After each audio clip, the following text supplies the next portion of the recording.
উত্তরবঙ্গের পাহাড় মানেই অধিকাংশ পর্যটকের কাছে দার্জিলিং। কিন্তু এই পাহাড়ের বুকেই লুকিয়ে আছে এমন অনেক সুন্দর ও শান্ত জায়গা, যেগুলো এখনো পর্যটকদের ভিড় থেকে অনেকটাই দূরে।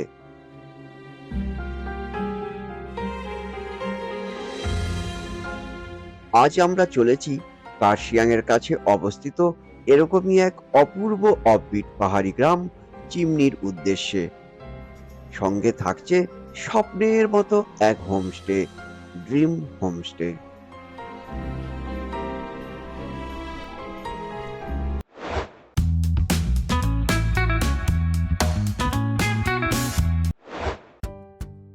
বৃষ্টি ভেজা দার্জিলিং এর শেষ সকালটা শুরু করলাম একেবারে বিশেষভাবে। বিখ্যাত কেভেন্টার্সে উপভোগ করলাম জমজমাট ইংলিশ ব্রেকফাস্ট আর এক কাপ পিওর দার্জিলিং টি।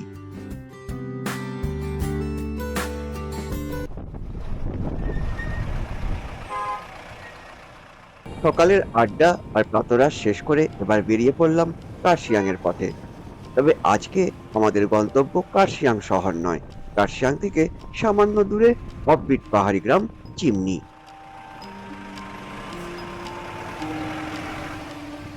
আমরা এখন সোনাদা পেরোচ্ছি, দার্জিলিং ও কার্শিয়াং এর মাঝামাঝি অবস্থিত একটি পাহাড়ের একটি গুরুত্বপূর্ণ জনপদ।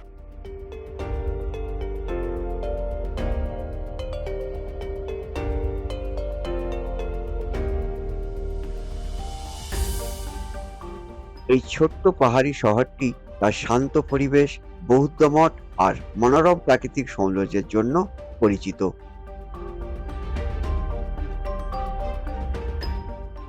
এই সোনাদার বুক চিরেই চলাচল করে Darjeeling Himalayan railway toy train.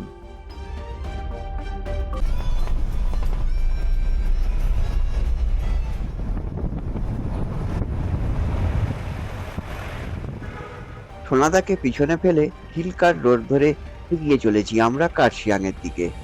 বাম দিকে দার্জিলিং শিলিগুড়ির টয় ট্রেনের ট্র্যাক, আর পাহাড়ের প্রতিটা বাঁকেই যেন নতুন নতুন রূপ ধরা দিচ্ছে আমাদের সামনে। সত্যি কি নস্টালজিক এই জার্নি।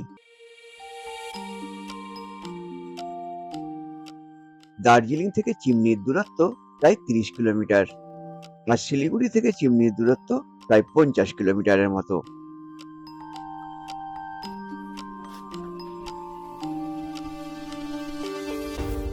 কিছুক্ষণের মধ্যেই আমরা এসে পৌঁছলাম চিমনি হেরিটেজ গার্ডেনে।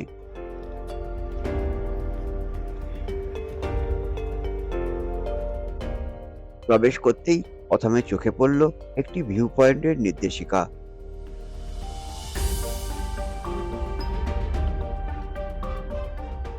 কয়েক পা হাঁটতেই পৌঁছে গেলাম একটি ছোট্ট ওয়াচ টাওয়ারে, আর সেখানে দাঁড়িয়ে চোখের সামনে ধরা দিল এক অপূর্ব দৃশ্য।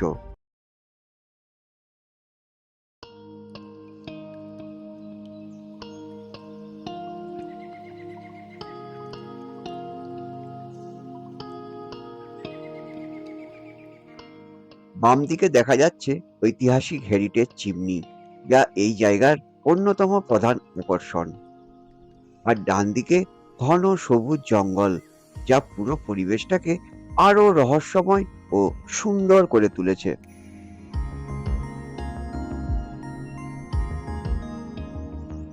পাহাড়ের কোলে দাঁড়িয়ে এমন শান্ত, নির্জন আর মনোরম দৃশ্য উপভোগ করার অনুভূতি সত্যিই ভাষায় প্রকাশ করা কঠিন। চলুন এবার এগিয়ে যাওয়া যাক সেই ঐতিহাসিক চিমনির কাছে, যাকে ঘিরেই এই গ্রামের নামকরণ।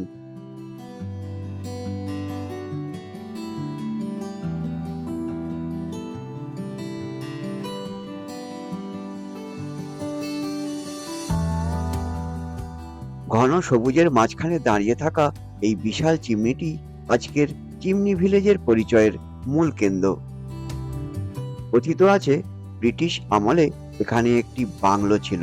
সময়ের সঙ্গে সঙ্গে বাংলোটি হারিয়ে গেলেও চিমনিটি যেন অতীতের সাক্ষী হয়ে এখনো পাহাড়ের বুকেই মাথা উঁচু করে দাঁড়িয়ে আছে।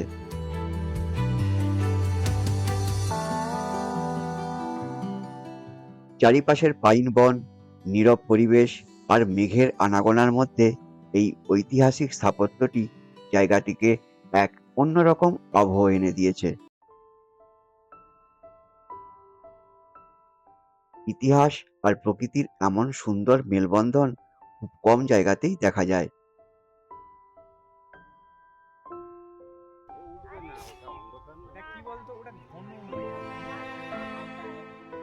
চিমনির পাশ থেকে জঙ্গলের দিকে হাঁটতে হাঁটতে আমরা এসে পৌঁছলাম আরো একটি সুন্দর ভিউ পয়েন্টে। ভাগ্য ভালো থাকলে আর আকাশ পরিষ্কার থাকলে এখান থেকেই দেখা মেলে বিশ্বের তৃতীয় উচ্চতম শৃঙ্গ কাঞ্চনজঙ্ঘারও। যদিও পাহাড়ে আবহাওয়ার কোনো ঠিক নেই, তবুও এই ভিউ পয়েন্টে দাঁড়িয়ে প্রকৃতির রূপ উপভোগ করাটাই এক অসাধারণ অভিজ্ঞতা।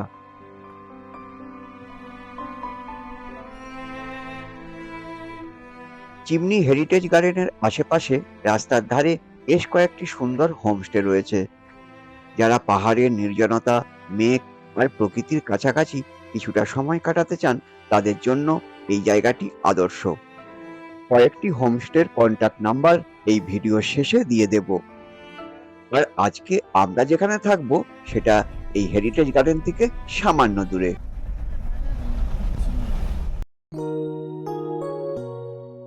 নাম ড্রিম হোম। আর এখানে পৌঁছেই বুঝতে পারলাম এই নামকরণ একেবারেই অযৌক্তিক নয়, সত্যি কোনো স্বপ্নের জায়গায় এসে পৌঁছেছি।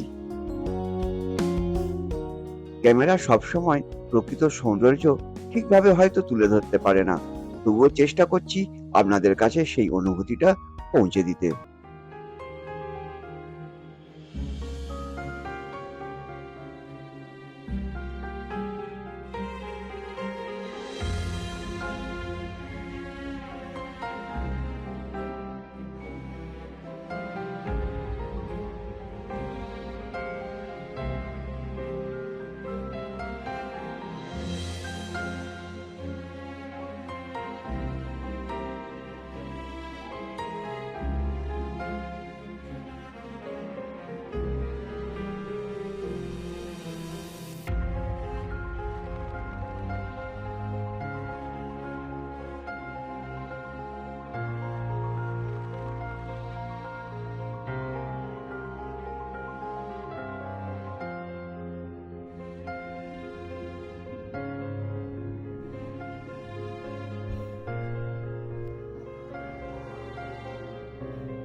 লাঞ্চ সেরে বেরিয়ে পড়লাম আশেপাশে একটু হাঁটাহাঁটি করতে।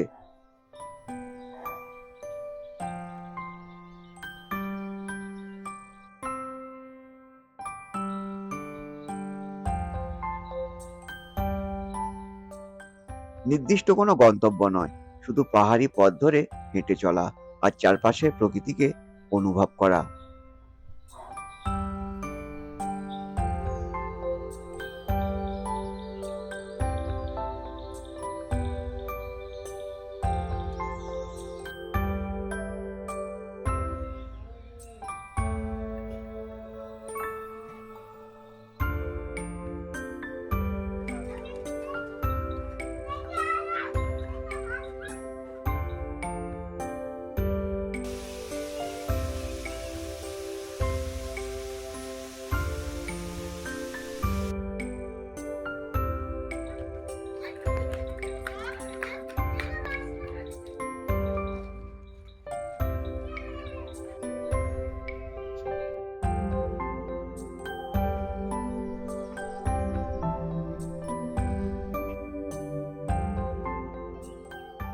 হাঁটতে হাঁটতে বারবার একটা কথাই মনে হচ্ছিল, এত সুন্দর শান্ত একটা জায়গা থাকতে মানুষ কেন শুধু দার্জিলিং শহরে ভিড় বাড়ায়।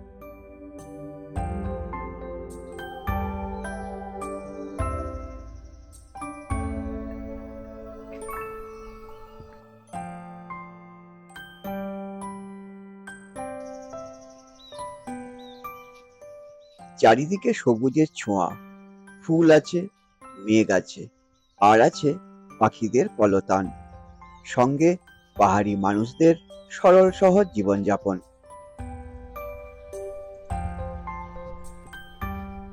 কিছুক্ষণ ঘোরাঘুরি করে আবার ফিরে এলাম ড্রিম হোমে।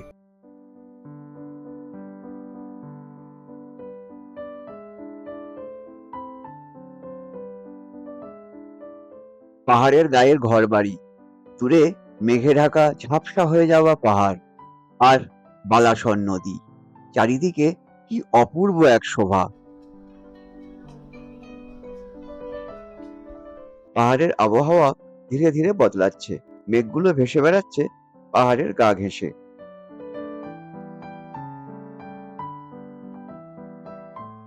দূরের এই প্রকৃতির দিকে তাকিয়ে থাকতে থাকতে বারবার একটা কথাই মনে হচ্ছিল, এরকম যদি আমারও একটা বাড়ি থাকতো পাহাড়ে।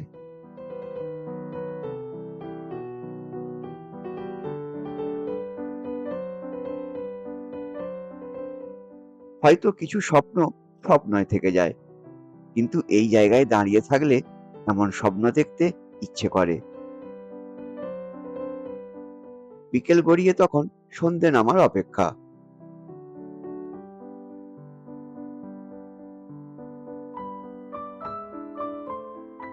ধীরে ধীরে সন্ধ্যা নেমে এলো পাহাড়ের বুকে।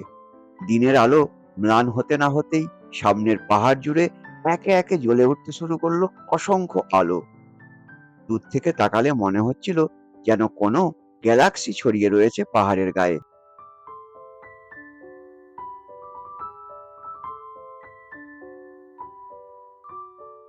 ঠিক সেই সময়ই এসে গেল আমাদের ইভিনিং স্ন্যাক্স আর গরম গরম চা। পাহাড়ি ঠান্ডা আবহাওয়া, এই এক কাপ চায়ের স্বাদ যেন সবসময় একটু বেশি ভালো লাগে।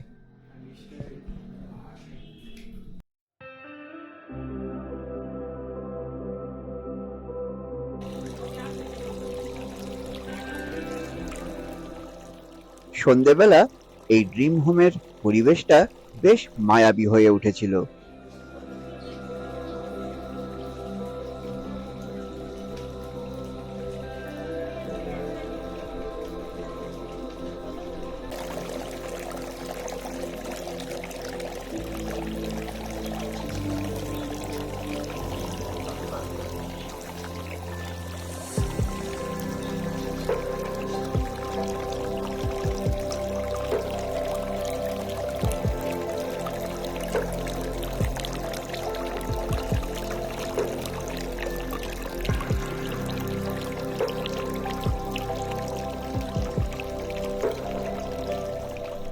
কিছুক্ষণ পর পরিবেশন করা হলো আমাদের রাতের খাবার, গরম গরম রুটি আর চিকেন। তো এই ড্রিম হোমে আমাদের পার পার্সন 1500 টাকা করে চার্জ লেগেছিল, যার মধ্যে ইনক্লুডিং ছিল ব্রেকফাস্ট, লাঞ্চ, ইভিনিং স্ন্যাক্স, টি আর ডিনার। আর এই চিমনি ভিলেজের কাছাকাছি আরো বেশ কয়েকটি হোমস্টের নাম আর কন্ট্যাক্ট নাম্বার আপনাদের সুবিধের জন্য স্ক্রিনে দিয়ে দিলাম। এই চিমনি ভিলেজ বা তার কাছাকাছি থেকে আপনি ঘুরে নিতে পারেন পার্সিয়ানকে ঘিরে থাকা বিভিন্ন টুরিস্ট প্লেসগুলো। আর গাড়ি বুকিং এর জন্য আপনি হোমস্টের সাথেই যোগাযোগ করুন। আগামীকাল আমরা ব্রেকফাস্ট সেরে বেরিয়ে পড়ব, ঘুরে দেখব কার্শিয়াং এর কিছু জনপ্রিয় দর্শনীয় স্থান। পাহাড়ের কোলে এই স্বপ্নের মতো রাত্রিকে সঙ্গী করেই আজকের মতো বিদায় নিচ্ছি। দেখা হবে আগামী পর্বে কার্শিয়াং এর পথে। ধন্যবাদ।